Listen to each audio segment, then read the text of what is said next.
දැනුම් සොයන ඔබ නෞකා YouTube channel එකට ආදරෙන් පිළිගන්නවා. ගොඩක් දෙනෙක් මගෙන් අහන ප්‍රශ්නයක් තමයි ෆෝන් එකෙන් වීඩියෝ එඩිට් කරන්න හොඳ ඇප් එකක් මොකක්ද කියලා. අන්න ඒකට උත්තරයක් තමයි මම අද අරගෙන ආවේ. එහෙනම් වැඩි කතා නැතුව වීඩියෝ එකට යමු. ගිහිල්ලා බලමු මොකක්ද මේ ඇප් එක කියලා.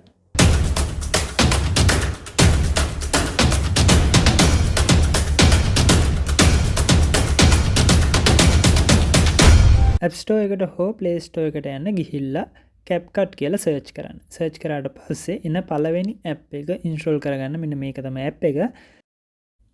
app එක open කරගත්තට පස්සේ මෙන්න මේ වගේ interface එකක් තමයි අපිට බලා ගන්න පුළුවන් ඉන්නේ. මෙතන පල්ලෙහා තියෙනවා අපිට බලා ගන්න කලින් අපි open කරගත්ත projects. අලුතෙන්ම open කරන පළවෙනි සැරේට open කරන එක නම් මෙතන මෙහෙම කලින් open කරගත්ත project එකක් බලා ගන්න හම්බෙන්නේ නැහැ. මෙන්න මෙතන new project කියන තැනට යන්න ගියාට පස්සේ මේ වගේ ෆෝන් එකේ තියෙන ෆොටෝස් සහ වීඩියෝස් අපිට බලා ගන්න පුළුවන්.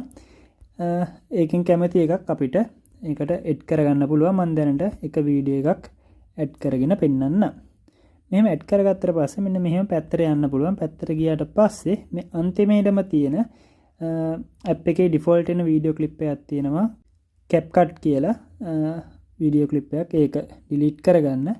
ඊට පස්සේ ඔයාලට මේක කිසිම watermark එකක් නැතුව save කරගැනීමේ හැකියාව තියෙනවා. මෙතන මේ පල්ලෙහා bar එකේ තියෙනවා option කීපයක්. මේ option පාවිච්චි කරලා ඔයාලට මේක මේ දාගන්න photos සහ videos edit කරගන්න හැකියාව තියෙනවා. text එකක් දාගන්න, stickers දාගන්න, effects දාගන්න වගේ ගොඩක් option තියෙනවා. මම එකින් එක ඉස්සරහා වීඩියෝ වලදී ඔයගොල්ලන්ට පැහැදිලි කරලා දෙන්න. දැන් try කරලා බලන්න මේ app එක. බොහොම හොඳ app එකක්. ඊට පස්සේ මෙතන මේ 1080p කියන තැන ක්ලික් කරලා අපිට වීඩියෝ එක සේව් කරගන්න ඕන resolution එක, ඊට පස්සේ frame rate එක මෙතනින් මේ විදිහට වෙනස් කරගන්න පුළුවන්. ඊට පස්සේ මේ මෙතන උඩ තියෙන icon එක ක්ලික් කරලා මේ අපි හදාගන්න වීඩියෝ එක සේව් කරගැනීමේ හැකියාව තියෙනවා.